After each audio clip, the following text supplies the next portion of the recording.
What are your thoughts on YouTube as changing to demand gen? Yeah, so YouTube changing demand gen, it sucks. I don't like it at all. Now, I'm building out YouTube campaigns without demand gen assets. So if you actually use the Google Ads editor, you can post a demand gen without the assets and it will post and it will take it. My recommendation is leave your YouTube campaigns on, wait until what Standard Shopping did with Smart Shopping, where you can just kind of turn them into it. That's what I'd recommend, leaving your YouTube just to convert into demand gen, but don't add any assets.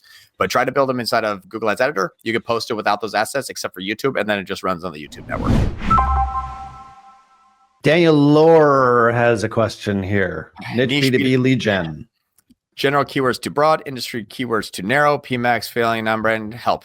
What niche? That's going to be really helpful for me because I can think of a bunch of things, but things like manufacturer, distributor, those type of things could be helpful, but maybe it might not apply to your industry. I've gotten where it's like industrial strength that actually have worked pretty well, or industrial even too.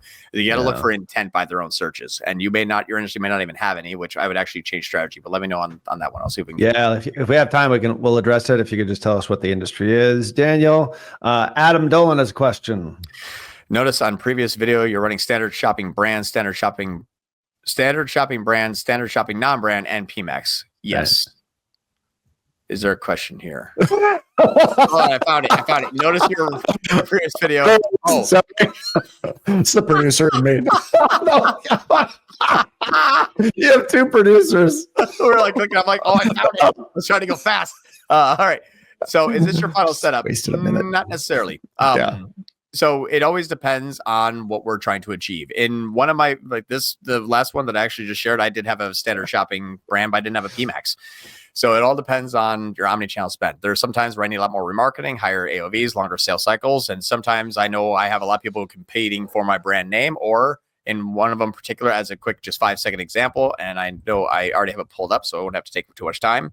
The reason why I have a standard shopping brand here is because, and only spending $50 a day, still getting 3,000 ROAS, but we actually sell our products in Saks Fifth Avenue, Macy's, blah, blah. So when people Google my brand name, I want to beat my distributors. Not too hard, but I want to remain competitive with them. If we didn't do that, I probably wouldn't have a brand spend. Got it. He's got a second question, Adam. Referring back to videos. Seems like people are going through the back catalog here, John. Right. Notice you also, but you have standard shopping ROAS target 100, a lower 100 than PMAX 250, but another video has standard shopping PMAX 55. Yes. So the one, and I know the 55 and 60, that is actually from a mushroom coffee type company. And the reason why is because our AOV was so low, our CPC would never go above 25%, even if we wanted it to. So that's the reason why it's like, I can't be like, I'm going to make $10, but I need to have $5 clicks. What is your ROAS? 0. Like it literally, unless you're having 50% conversion rates, you're never going to have a TCP or TROAS that will make sense. Yeah. So we stuck it on 60 just for it to go a little bit warmer. Got it. Mike Griffin's got a question or two here on audience targeting. Could you outline your approach to audience targeting within our specific niche? Please specify the niche if you haven't already. What strategies, tools do you typically employ to reach the right decision makers within B2B companies? Okay. So typically a lot of times for B2B, I'll run something called whale hunting. Whale hunting is a strategy that you actually identify all of your B2B targets and you identify their main corporate office headquarters. You use a 5-mile radius targeting around each one of those location headquarters and you run YouTube ads to death. Now, you want to have some sort of segmentation on there. So what I've done is each time I've identified a business that I want to go after, I put a 5-mile radius around the headquarters of that office and I target people who have been to their website. Everybody that works at that company has been to their own website. So that's the people who have been to that website and then the 5-mile radius. And then I just blast with like $100 a day because I'm going to hit everybody in that building like 22 times. That is one of the best strategies I've come up with for B2B. Super cool. Whale hunting. That's awesome. I love that one. Daniel Lohr does have the question. He is in payment processing for insurance agencies. I don't know if you remember the question originally. Yeah, payment processing for yeah, a bit niche B2B. That's a good question though. This is a tough one. Yeah, so you got payment processing. My question is, how do you do that B2C? Well, that would always be B2B, right? It would always be B2B. The question is B2B. Well, general keywords be too broad. I'm questioning why payment processing companies was not a B2B perfect keyword. I would never be like, man, I need shoes and a payment processor. You know, like I wouldn't need that if I was like a female that's interested in shoes. Like it's not something I would think about from B2B and B2C. So that was my question, Daniel. If you run some things like payment processing company, payment processing website, payments processing, like those type of things, payment processing for small businesses, like that's all B2B. So I'm curious as to why those were too broad, because I've run those. I am actually running them for a company called Trust Nimble. They're a online bookkeeping service, and I'm hitting them with those keywords. So that's why I was curious. Well, we'll get some more information on that one. Let's move on to Marius's question on budgeting and performance. I've noticed that whenever we reduce our Google Ads budget, performance tends to improve. Is Google optimizing? So this is what ends up happening with a TCP and TROAS target. You're using some of your ad spend to prospect and some of your ad spend to focus on the people who are converting. That's why you have layers of or levels of TCP or TROAS. The more restrictive, the narrower the audience, but also the lower the spend. So when you have, hey, I need you to go get me 100 conversions. It says, okay, I definitely know where I can find 50. I got to go hunt for the other one. I got to hunt for the other 50. And you're like, yeah, but I cut your budget in half. And Google's reaction is, cool, I'm just going to go after the 50 that I know. Simple as that. Cool. Yes, we do have a new strategy here. We're just constantly innovating, Romina. And it's going to be called the isolation strategy, apparently. Yeah. John just sprung it on me today, by the way. He's like, I got something for our live today. Yeah, here it is. In like 4 days. We've just been building this crap. And so my naming convention is going to be kind of weird. That's all right, though. Have we addressed this before, feeder strategy with YouTube?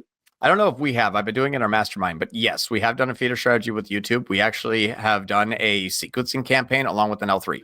So it's basically sequencing campaign on a CPM and /CPV video sequencing. And then that is like, these people always have to have 10 frequency on these 10 ads for everybody. We were, it's actually a consulting client of ours. You know them. They do a lot of Broadway shows. Yep. So we're doing it internally as well. That's going to be a new one. They're running it. We're consulting on them, but it's working very well. Yeah. You have to run though a CPM/CPV model, a bidding strategy, target CPM, target CPV, or maximum CPV, target CPM. Run it as a sequencing campaign. Everybody that's gone through that sequencing, then you remarket with high activity. So maximize conversions, no TROAS, no TCPA, and you just go after those people. And you want to actually go after the people who have been to that web page that you're driving those video campaigns to, because that is actually going to go. Is going to go global. So if you've been to that page, you only could go to that page from our sequencing campaign, and that is who we're remarketing. Killer. Love it. Great question, Romina. Yeah. Marius has another question. Did we answer this one before? No, we didn't. Yeah. All right. I've noticed that. Oh, man. All right. I noticed that whenever we reduce our Google Ads budget, performance tends to improve. Okay. So when we just did that one. Yeah. We just did that one. Yeah. Sorry. We did that. No worries. And it was defined with this. Okay. Touch on this. Yeah. John Moran's dog. Let's see. Are new visitors defined differently across attribution tools? Yes. How is it measured? And now it's not necessarily measured differently. It's the accuracy of the measurement. If I say that I can count all first visitors, my question is, cool. Is it tag based? Is it JavaScript executed? Is it edge based? Yada, yada, yada. Is your slow website actually, break the users? So now you have one and then one repeated. So now you have two users, but it's actually the same one. So now they're both new and your metrics are off. It's a way longer conversation that we have in here, but it basically depends upon your tech stack and how advanced it is to actually identify and fingerprint well these existing customers. And usually it's not accurately described. That's what our experience is, right? Unless you have Data Suite. But anyway, Mohammed's got a question here from PMax for retargeting. Cool. I use PMax for retargeting. How do you make PMax work better? What I do is check conversion from search insights and create asset groups based on the ones that got us most conversion value. So asset groups, my opinion, have actually no longer really any bearing on the actual campaigns. It sounds stupid, but you might be creating asset groups that don't really do anything. It might just be shifting traffic. So go through and look back and say, each time I add an asset group to the week before, the week after, do we see traffic just kind of like whoop, like come into that asset group, or nothing happened? But overall performance is usually pretty much the same. But what I would say is when you're using PMax for retargeting, try to use a high TROAS. If you push into 400, 500, 600%, what that does is forces the CPC down, which forces it into display and YouTube remarketing. So now you have a remarketing and retargeting campaign. If you leave the target too unrestrictive or too little restrictive, it's going to try to prospect. Because that's like, I can afford $2, $3, $4 CPCs. But if you're like, I need 1,000 ROAS, it's like, crap, I can't go over 20 cents. Well, I got display. That'll work. And that does retargeting. Right. Got it. Marius, good question here about NCAC. Because we do talk about some high NCACs here. And then you look at the AOV, How do you figure this out?